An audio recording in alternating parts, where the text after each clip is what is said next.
Okay, in this video, we're going to review the dollar yen. So the dollar yen has been inside of this consolidation range. You can see we can go back over here to November 18th, November 19th, 20th. There really wasn't anything for me to do. This is a 1 hour time frame, and this is obviously a bar chart. Even though we're using this Wyckoff price structure to analyze this support level to determine the breakout, if we're actually in fact going to see a breakout in either direction, whether it's to the downside and it's going to resume, or to the upside. We're going to take a look at the futures in just a moment and the larger time frames, but I want to show you how we're sort of pulling all of this together. So last week I wasn't doing anything with it. There really wasn't anything for me to trade. I'm not going to go down to a 5-minute, and take off 2 or 3 pips or something like that. It's just not worth it. It's always worth waiting, because you're going to get moves like this. You're going to see them. You just have to wait for them. So if we go back over here again from the 18th, the 19th, you can see how long it took. Today is the 23rd. So this is a strong breakout candle. We'll go ahead and measure that one from the high to the low. So we've got 104.09, the low of 70 approximately. So it looks like a really strong candle relative to everything that's been taking place for about a week or so. So it doesn't surprise us that it's going to look like this. But how do we trade this? How do we take this? So you'll notice that we have the selling climax, and then we have the automatic rally. That's what we're always looking for, and that sort of solidifies our support and resistance level. Now, obviously, we're going to have some other levels of resistance, possibly, and some levels of support.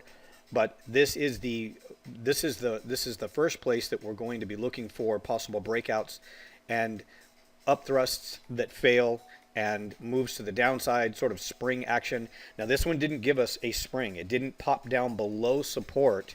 It just continued to test this area of support. And this is not uncommon. It's just not that common.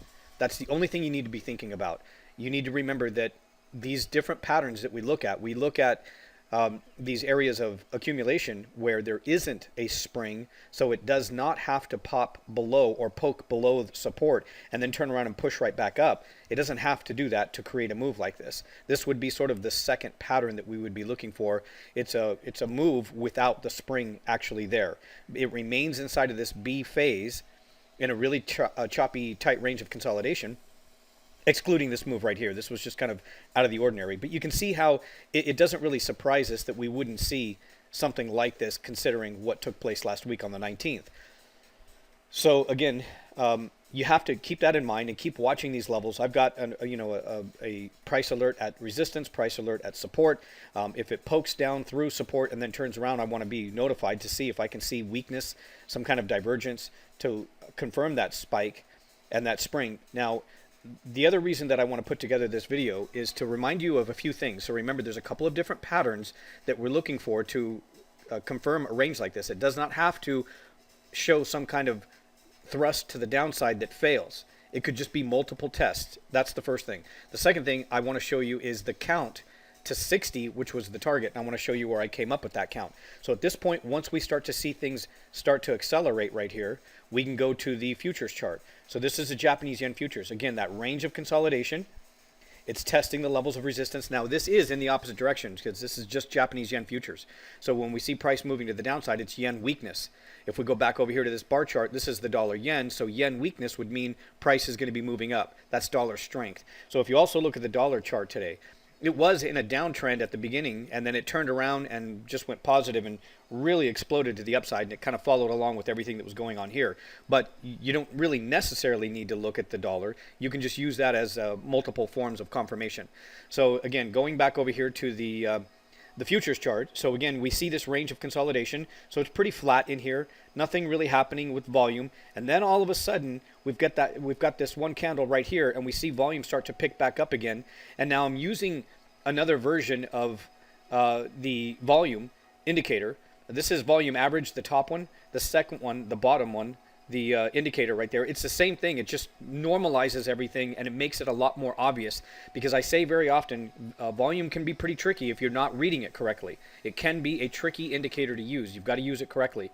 So we see a massive amount of volume coming into these candles, and then we start to see it break down. It almost prints something that would look like a continuation breakout trade to the downside, which in fact it actually was. So again, here we don't need anything other than volume to confirm this, and then we start looking for, again, going back over here to the bar chart, to confirm this whole structure and this whole setup. What phase are we in? Is it likely to break out? Are we just looking at retests? And then we go to the point and figure for our entry, and that was right here. This is our entry right here as it starts to, again, solidify that level of support.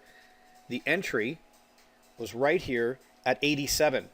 The target was 60. And the way that I was able to calculate that target, and we talked about this again many times, it's a great idea to keep watching these videos to figure out where we're getting the count, how far it's going to go so you don't hold on to these trades, what would be the maximum count, what would be the most conservative count. So this is the most conservative account initially.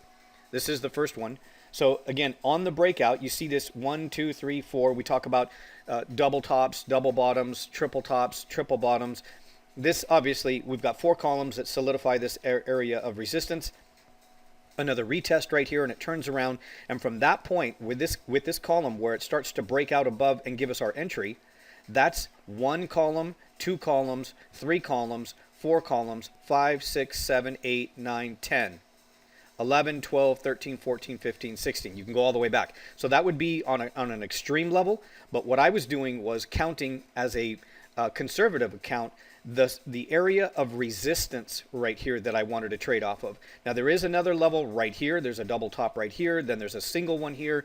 This one was a lot more convincing because of the multiple times that it had stopped at that resistance level. 4 different times, 4 different columns stopping right at that level, not including the one in between where we saw these slight pullbacks. So we had 1, 2, 3, 4, 5, 6, 7, 8, 9, 10.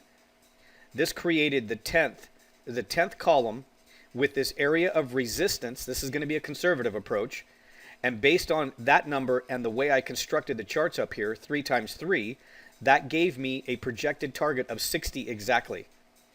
Based on, and then of course I add it to not where I get into the trade, but the actual low of the pullback. So again, if we go over here, we're going to use that low of the pullback before we get into the trade, and you can see that's at 69, 103.69. So I would add the count to the pullback of 103.69, and that gave me my projected target here at 104.60.